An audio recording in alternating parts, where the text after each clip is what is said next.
بسم الله إن الحمد لله نحمده ونستعينه ونستغفره ونعوذ بالله من شرور أنفسنا ومن سيئات أعمالنا من يهدي الله فلا مضل له ومن يضلل فلا هادي له وأشهد أن لا إله إلا الله وحده لا شريك له وأشهد أن محمدا عبده ورسوله صلى الله عليه وسلم بلغ رسالة وأدى الأمانة ونصح الأمة وجاهد في الله حق جهاده حتى أتاه اليقين. Barcha alemlerini yoktan bar kılıp, terbiyelep, rızıklandırıp duruşu, özümüzün ilahimizge, özümüzün Rabbimizge barçadan maqtaular. Biz onu maqtayız, zorlayız. Barcha gıybetlerimizni bir kimge de ülüş çağırmışa, ona biz kılabız. Hem özümüzün kimçiliklerimizden, özümüzün hatalarımızdan Allah Teala'nı gafur sırayız. Özümüzün naşar nefslerimizden, naşar işlerimizden, naşar uy fikirlerden Allah'a sığınabız. Hem eğer de Allah Teala birisini hak yola kundirse, eğer de Allah Teala birisini yüreğin keng kılsa İslam dinine, eğer de Allah Teala birisini yüreğin nurlandırsa, irkin kılsa, Allah'ın yoluna, Allah'ın sözlerine, Peygamber'in sözlerine onu bir kim adaştıra almaz. Köpmüğüne tırışlıklar işleseler de Allah'ın yolundan adaştıra almazlar. Ama eğer de Allah Teala özünün hikmeti bilen, özünün adilligi bilen birisini karanlıkta kaldırsa, ona şu hayırlıkını birmese, hayırlıktan mahrum etse, kimsin ona bir alsın? Kimsin ona hak yoluna, tur yoluna bir alsın? Hem şahit bilen menşinlikte gıybet kılırda ilaklı zat yok. Gıybet kılırda ilaklı bir zat yok. İlla mer bizim Rabbimiz ilahimizine. Hem şahit bilen menşinlikte Peygamberimiz Muhammed sallallahu aleyhi ve sellem o Allah Teala'nın süyüklü peygamberi, onun ilçisi, onun kulu.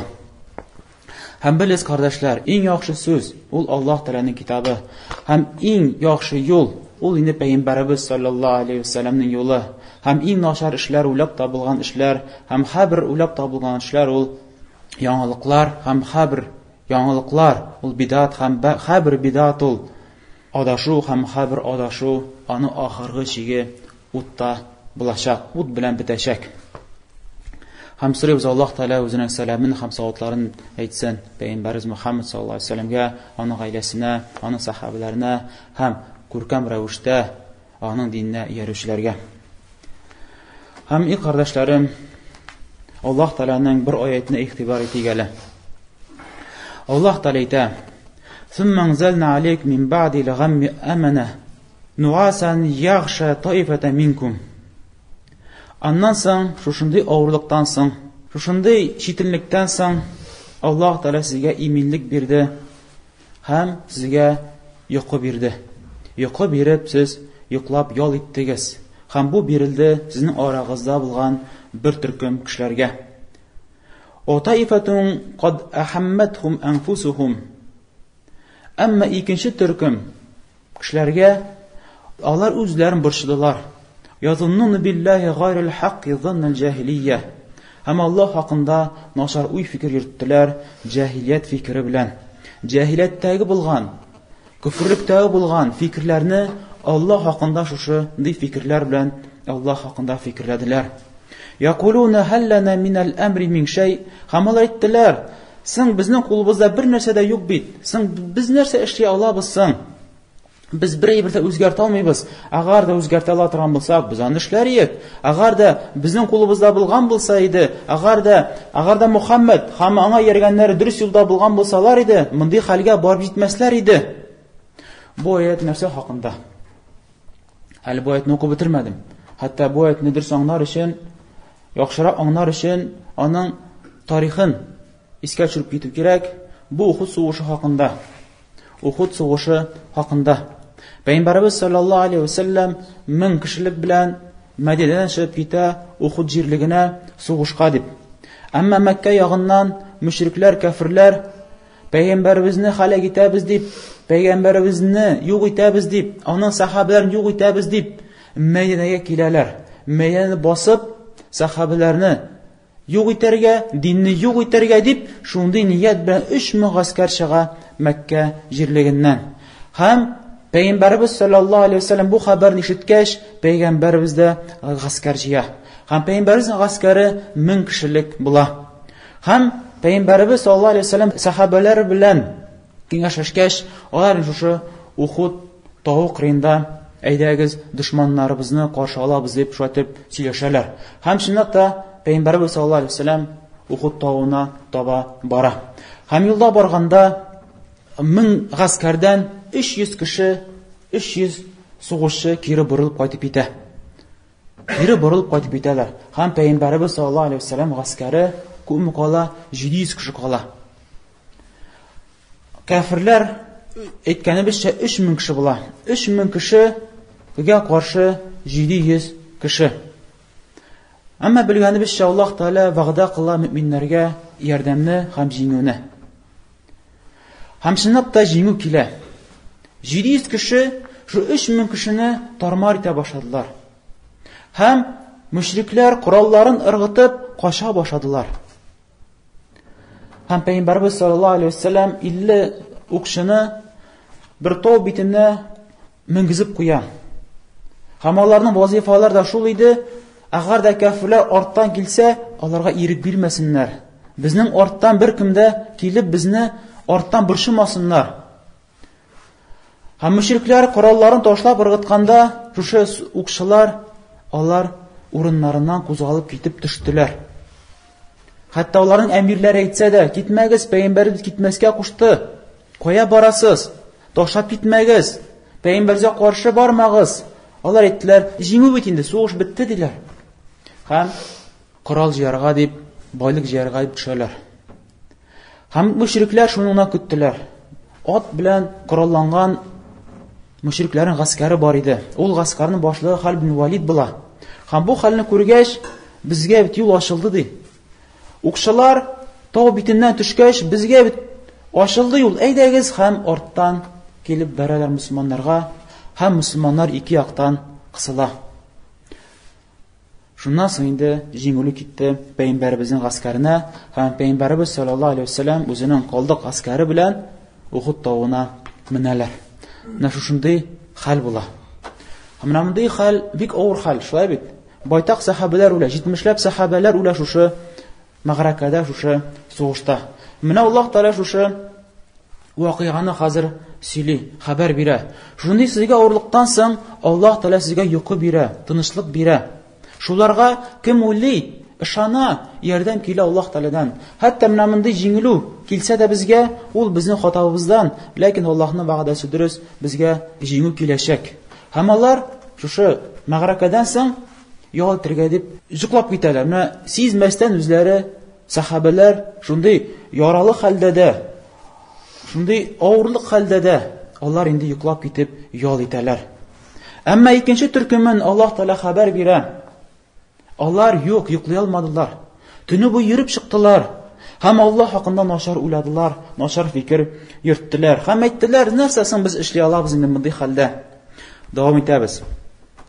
Кул иннал амра куллаху лиллах. Әйт я Аллаһның, бөтен эш, бөтен тәкъдир, бөтен язмыш, бөтен хәл, нәрсә генә булмасын җир үстендә, җиңелү булсынмы, җиңү булсынмы, бөтенсе Аллаһ кулында. Юфуну фи анфусихим ма ла юбдуна лак. Алар үзләренең йөрәкләрендә яшерәләр һәм яшергән әйберләрне сиңа чыгарып күрсәтмиләр. Аллаһ Таала монда хәзер сыйфатлы мунафиклар хакында. Мунафиклар алар тышкы яктан ризасызлыкны белдермиләр, яки күфрлеккә илтә торган сүзләрне сөйләмиләр, ләкин эштә Аллаһ хакында шундый начар уй фикер йөрттеләр. Якулун һәм алар әйтәләр: "Лау кана лана минал амри шәй", әгәр дә безнең кулыбызда берәнди эш булса, берәр нәрсә үзгәртә торган булсак иде, ма кутилна һаһуна, без монда үтерелмәс идек. Без мондый хәлгә төшмәс идек. Әгәр дә Мухаммад ханның гаскәре дөрес юлда булган булсалар иде, ислам дине дөрес булган булса иде, Аллаһ Таала ирек бирмәс иде аларга шушында үләргә. Безнең кайберләребез, авылдашларыбыз, шәһәрдәшләребез менә монда үлмәсләр иде дип әйттеләр. Кул, анасын Аллаһ Таала аларга каршы чыгып әйтә, мунафикларның сүзләренә каршы. Әйт я Аллаһның, "Ла кунтум фи буютикум ла бараза аллазина кутиба алейхимул катлу ила мадаҗихим." Әйт аларга, әгәр дә хәтта сез өйләрегездә булсагыз да, һәм сезгә тәкъдирегезгә язылып куйган икән сезгә үлемне, Үләсе урыннарда бар үләчәкләр иде алар. Үләсе урыннарда кайда язылган тәкъдир, менә шунда үләчәк, менә шунда аны вакыты җитәчәк, ул барыбер анда үләчәк, хәтта урын өстендә дә. وَلْيَبْتَلِيَ اللَّهُ مَا فِي صُدُورِكُمْ. Менә мондый хәлләр булу, Аллаһ Тәала сезнең йөрәкләрегезне сынар өчен. Мондый хәлләр килеп чыга җир өстендә. وَلِمَحِّصَ مَا فِي قُلُوبِكُمْ. Һәм сезнең йөрәкләрегезне чистарту өчен, шайтанның вәсвәсеннән сезнең йөрәкләрегезне чистарту өчен, хәтта сез Аллаһ хакында начар уйламас өчен. Аллаһу алимун бизати суdur. Шуннакта Аллаһ Тәала белә һәрбер кешенең йөрәгендә булган уй-фикерләрне. Менә шушы аят, кардәшләрем. Һәм бу аятта без күрәбез, бар шундый кешеләр, алар Аллаһ хакында начар уй-фикер йөртәләр. Һәм менә бу без укыган аятта алар Аллаһ хакында начар уй-фикер йөрттеләр. Нинди яктан? Аллаһ Тәала искә төшерә. Бәл заннантум алла янқалиба ар-расул вал муъминун иля ахлихим абада. Бәлкем сез уйладыгыз, Расул һәм аның белән булган мөэминнәр үзләренең гаиләләренә бүтән бер кашанда кайтмаслар дип. Әйткәнебезчә 700 кеше кайтып китә. Һәм алар ишетәләр мөселманнарның җиңелгәннәрен, һәм алар уйладылар, бетте. Аллаһ Тәала үзенең пәйгамбәренә ярдәм итмәде. Аллаһ Тәала үзенең диненә ярдәм итмәде. Һәм Мухаммад һәм аның белән булган сахабалары барчасы да үлеп биткәндер инде хәзер. Алар кире әйләнеп кайтмаслар. Алар инде гаиләләренә кайтмаслар. Озуна залика фи кулубикум. Менә сезнең йөрәгегезгә менә шундый фикерләр бизәлгән. Сез шундый фикерләрне уйладыгыз һәм бу дөрес дип уйладыгыз. Оданнан тумданна сау һәм начар уй фикер йөрттегез. Аллаһ хакында начар уй фикер йөртәсез сез. Ва кунтум кауман бура һәм сез начар кавым булдыгыз. Яни сездә бер хәерлек юк. Хәтта хәерлек булса да инде ул тышкы яктаңна. Тышкы яктаңна нәрсәдер эшлисез, ләкин ахыргы чиктә ул сезгә бернинди хәерлек китерми. Менә кардәшләрем, бу аят әлбәттә зур аят. Шушы аят хакында уйланып алыйк әле. Һәм бу аятның тәфсирен, мәгънәсен алу өчен Ибн Кайм рахималлаһның китабыннан аның әйткән сүзләрен кулланыйк әле. Ибн Кайм рахималлаһ Задул Мәд китабында 3-нче томында ошо аятны китергәннән соң инде ул бәян кыла, сөйли, хәбәр бирә. Аллаһ хакында начар уй-фикерләр хакында. Һәм әйтә, менә бу аятка без карасак, мунафиклар һәм иманнары көчсез булганнар, алар начар уй-фикер йөрттеләр. Аллаһ Тәала әйтә бит: "Язунну биллаһи гайрил хакк." Аллаһ Тәала лаеклы булмаган фикер белән Аллаһ хакында уйладылар, җаһилият фикере белән. Кафирләр уйлый торган, Аллаһ хакында ничек кафирләр уйлыйлар, менә шундый фикер белән уй-фикер йөрттеләр Аллаһ хакында. Алар уйладылар, Аллаһ Тәала үзенең пәйгамбәренә ярдәм бирмәс. Алар уйладылар, Аллаһ Тәала үзенең эшен шайтыр юкка чыгарар. Моныңча күпме ярдәм итте пәйгамбәренә, күпме үлемнән коткарды, һәм менә әле эш төгәлләнмәгән, дин төгәлләнмәгән, шайтыр Аллаһ Тәала шайтыр ярты юлда үзә дип уйладылар. Ничек Аллаһ хакында начар уйлаучылар? Һәм алар уйладылар. Менә нәрсә аларга, мөселманнарга нәрсә иреште, бу Аллаһның тәкъдире белән һәм аның хикмәте белән булмады. Алар инкар иттеләр Аллаһның хикмәтен, Аллаһның тәкъдирен. Алар чөнки менә мондый авыр хәл булса да мөселманнарга карата, ләкин монда хикмәтлек бар. Монда зур файда бар уйлаган кешеләргә. Шайтыр балар уйладылар, Аллаһ Тәала үзенең эшен төгәлләмәс, үзенең пәйгамбәр ярдәм итмәс, һәм шайтыр дине üzüldü дип уйладылар. Аллаһ Тәала ярты юлда үзенең эшен ташлады дип шундый фикер йөрттеләр Аллаһ хакында. Аллаһ моның хакында әйтә, шу вакыйга хакында: "Ва югаззибал мунафиқин вал мунафиқат вал мушрикин вал мушрикат." Аллаһ Тәала мунафиқ ирләрне һәм мунафиқ хатын-кызларны, мушрикләрне һәм мушрик хатын-кызларны газаплаячак. "Аззаннина биллаһи заннас-сау." Алар Аллаһ хакында начар уй-фикер йөрттеләр, алейхим даиратус-сау. Менә бу начар уй-фикер йөртүләре алар үзләренә әйләнеп кайта. Менә алар Аллаһ хакында начар уй-фикер йөрттеләр. Аллаһ хакына лаеклы уй фикер йөртмәделәр, Аллаһка туры килә торган фикерне китермәделәр. Менә ул начар фикерләр үзләренә каршы әйләнеп кайта торган булды. Вагадибаллаһу алейхим, Аллаһ Тәгаләнең аларга ачуы чыкты.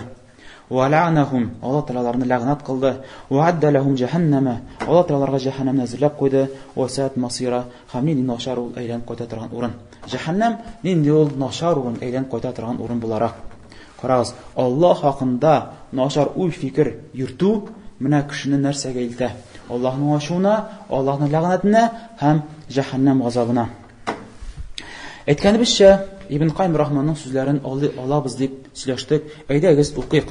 Һәм Ибн Кайм рахмаллаһның сүзләрен без күрәбез. Ул берничә санап китә Аллаһ хакында начар уй фикерләрне. Һәм әлбәттә Ибн Кайм рахмаллаһның санап киткән мондый фикерләр әлбәттә бөтенсе түгел, ачык күренгәннәре һәм кайберләре. Ибн Кайм рахмаллаһ әйтә: Кемдә кем уйлый икән Аллаһ хакында, ул хаклык өстеннән батыллыкны, ялганны, бузыклыкны, ширкне, бидатны, гынаһларны өстен куя икән, ярдәм бирә икән хаклык өстенә, һәм шуның белән хаклыкны юкка чыгара икән, инде ул кеше Аллаһ хакында начар уйлады. Һәм мондый хәлләр була икән, кабатлана икән мөселманнар белән. Һәм агар да уйлый икән, бу Аллаһның тәкъдире белән булмады, Аллаһның хикмәте белән булмады. Бу да шулай Аллаһ хакында начар уй фикер йөртүче. Аллаһ Тәгалә мондый хәлләрне китереп чыгара, хикмәтсез рәвештә.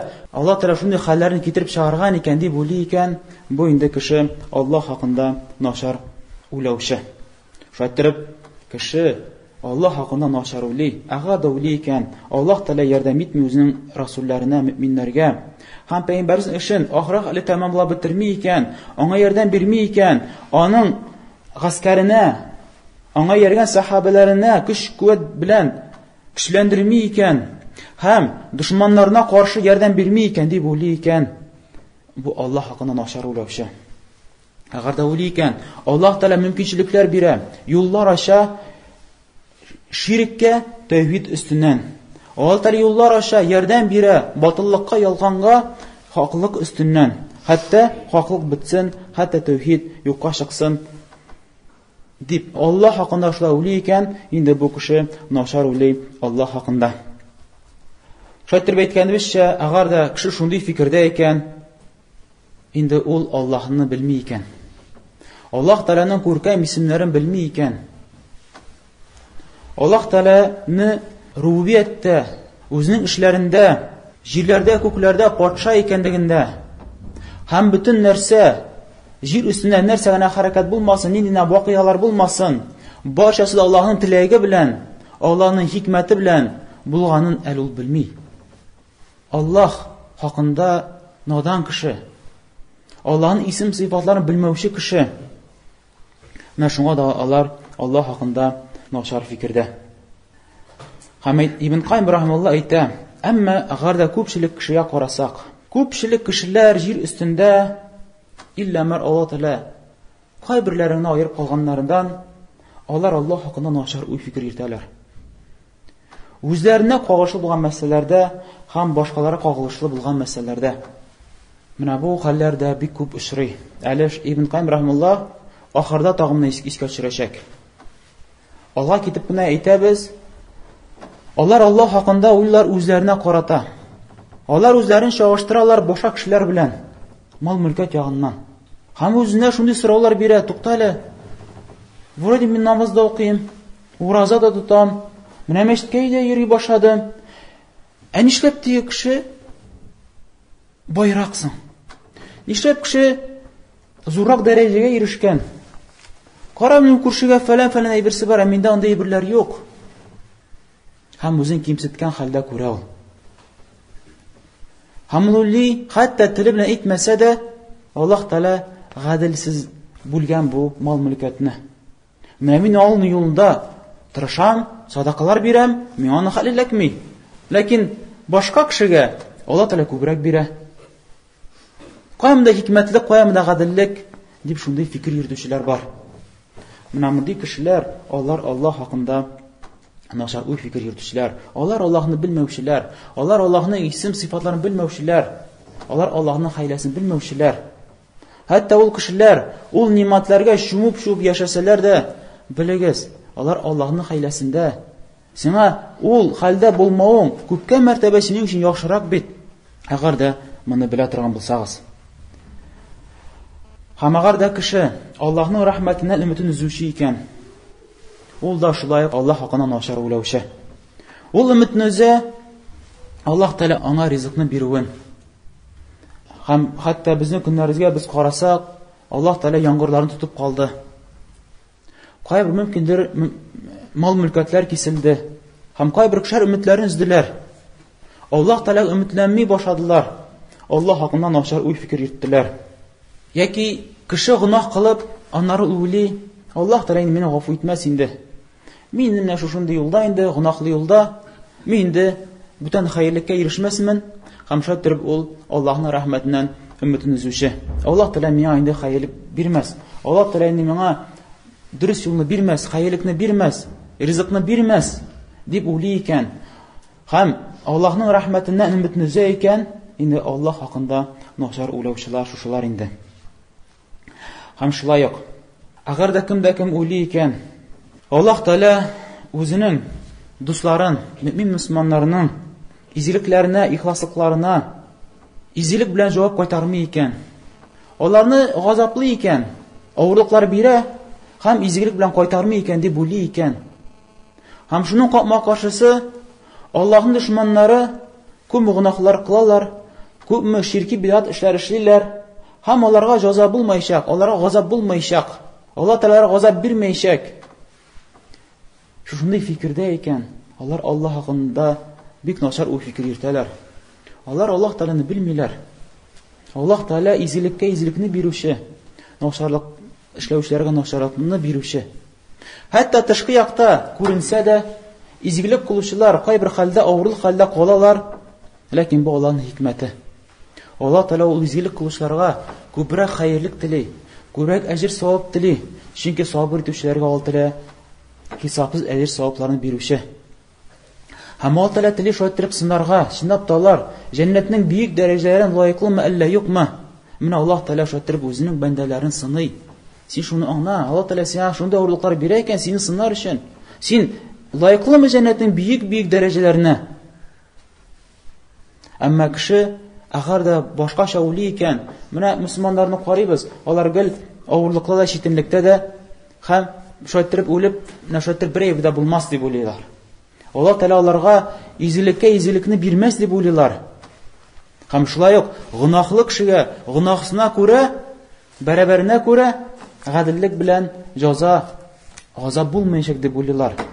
Менә булар инде Аллаһ хакында начар уйлаучылар, Аллаһ Тәгаләне гаделсезлек белән сыйфатлаучылар.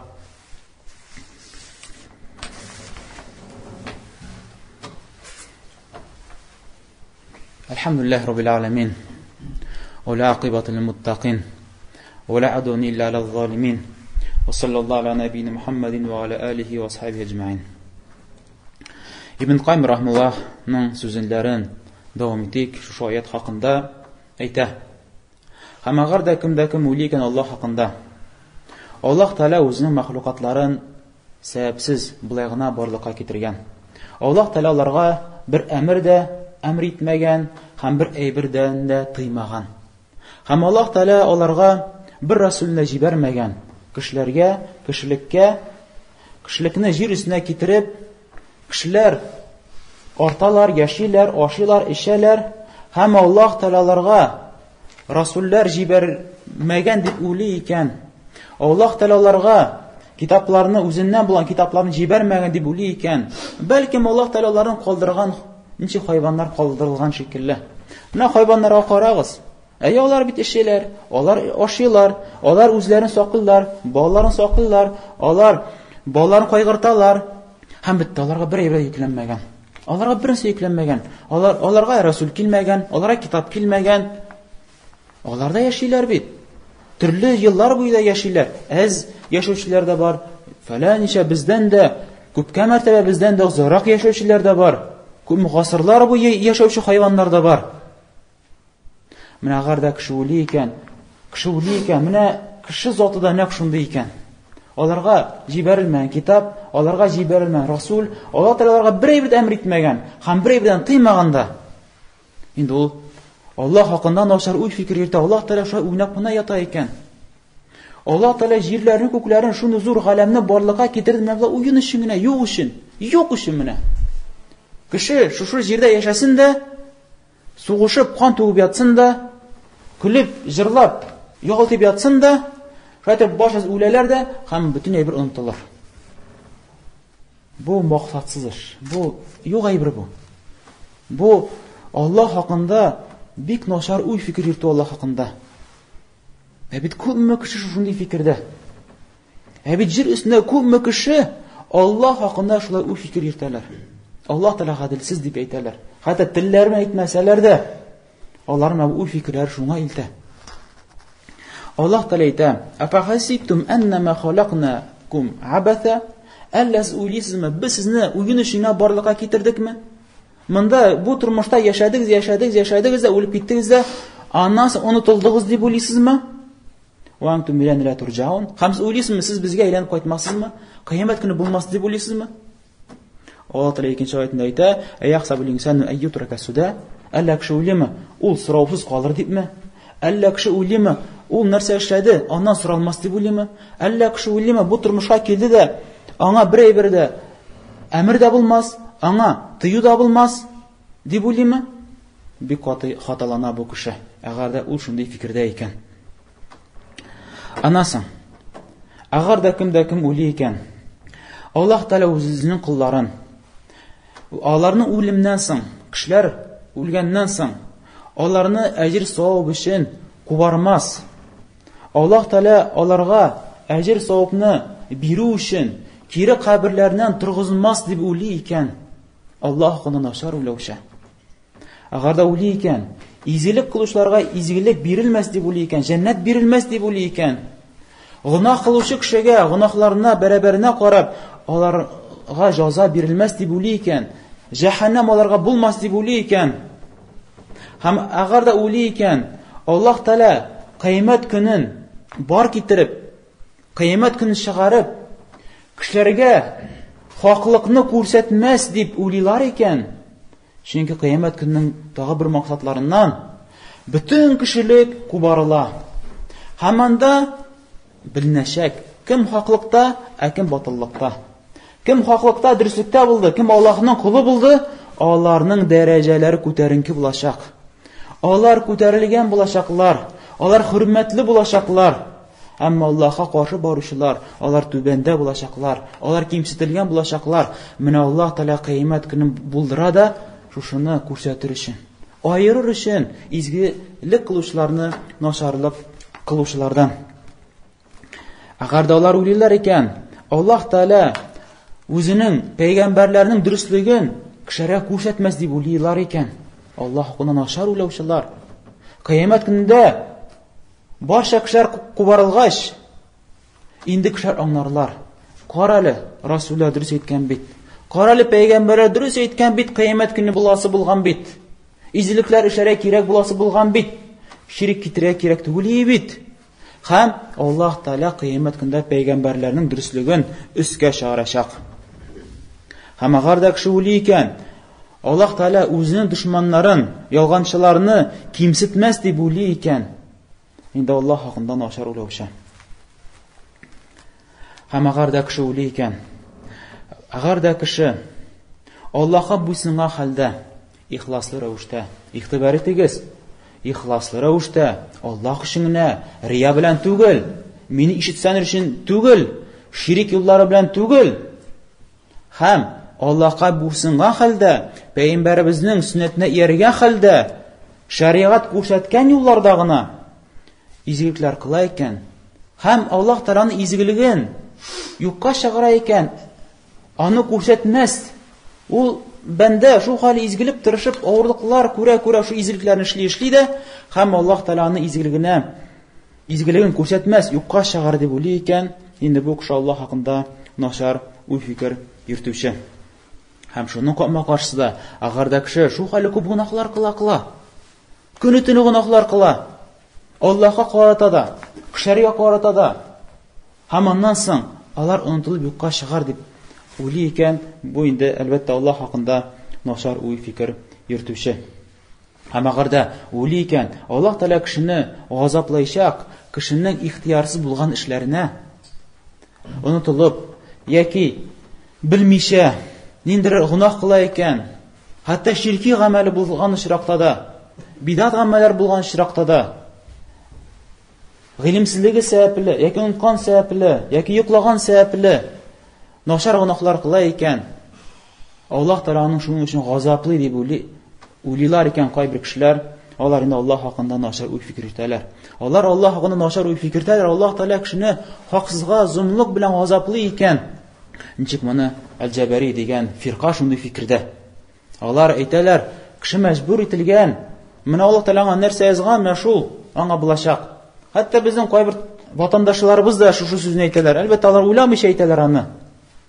Үзләрен аклау өчен әйтәләр, ләкин монда аларга аклану юк. Кайшаларны чакыргач, мәчетләргә, Аллаһка гыйбәткә, алар да юк, Аллаһ Тәгалә миңа шулай язып куйган. Менә мин эчкече булдым, гомер буе эчкече мин. Аллаһ Тәгалә миңа язып куйган шундый гынаһта яшәргә, мин шушы гынаһта яшим дә инде. Агар шулай әйтсәң, син Аллаһ гына начар уйлыйсың. Аллаһ Тәгалә сине теләп, эчкече итеп сине алкаш булдыртасы киләме? Аллаһ Тәгалә сине шул алкаш иттереп аннары мәңгелек җәһәннәмгә тыктырасы киләме? Син шуга Аллаһ хакында начар уйлыйсыңмы? Бәлки Аллаһ Тәгалә тели сиңа хәйрлекне, җәннәтне тели. Тәкъдим итә, менә кер, Аллаһның диненә, җәннәтле бул, намазлы бул, Аллаһка гыйбәт кыл, җәннәтле бул, бәндәм дип Аллаһ Тәгалә Расулын да җибәргән, китапларын да җибәргән, сән мөмкинлекләрен дә биргән. Ләкин бу кеше юк, Аллаһ гына начар уйлый. Ул әйтә, мин Аллаһ Тәгалә шулай язган. Мин шуның өчен Аллаһ Тәгалә шулай язган да, мин шуның өчен шундый хәлдә мин дип уйлый. Ни өчен изгелекләр кылмыйм? Менә Аллаһ Тәгалә миңа шулай язган. Син Аллаһ хакында начар уйлаучы.